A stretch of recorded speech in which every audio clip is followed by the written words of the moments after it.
Assalamualaikum warahmatullahi wabarakatuh. Hello everyone, welcome back to my YouTube channel. In here, I want to presentation my assignment that is about types and method in translation.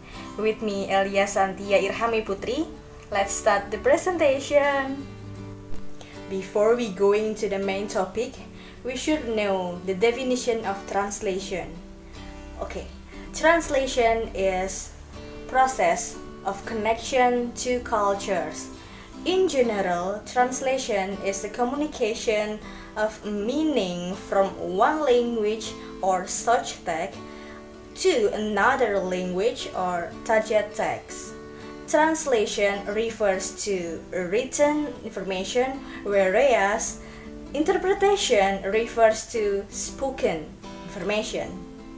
And the purpose of translation is to convey the original tone and intent of message, taking into culture and regional differences between the such language and target language.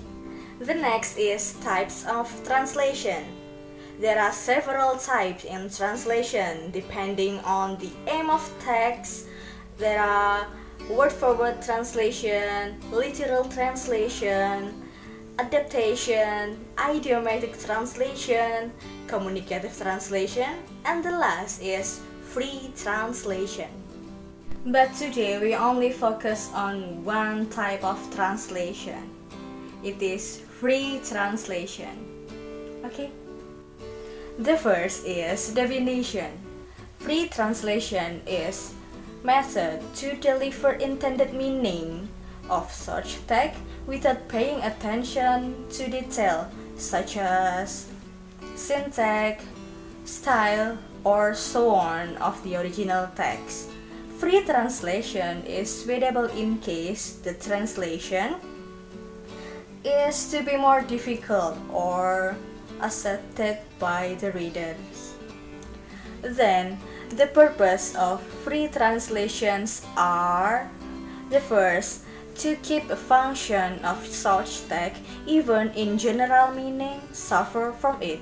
The second is to deliver the message in such language that has different meaning on target language.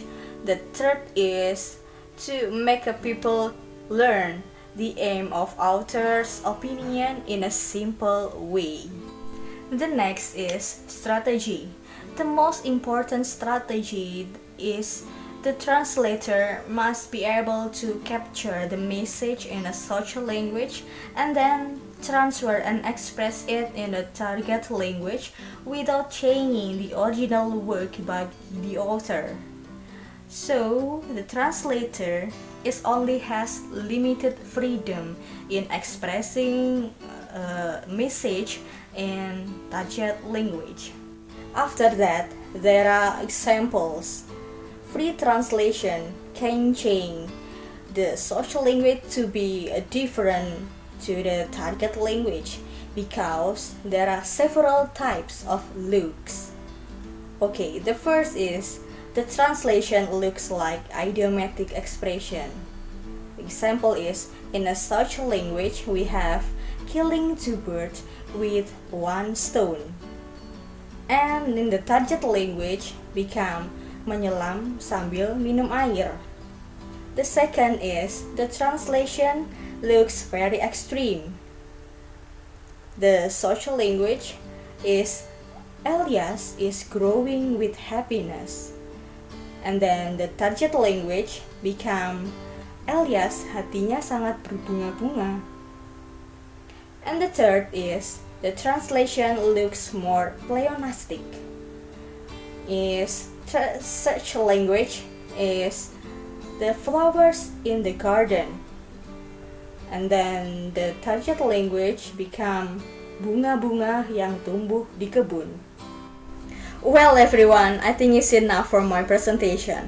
Hopefully the material about translation, especially in a free translation, can be useful for us. Thank you. Wassalamualaikum warahmatullahi wabarakatuh.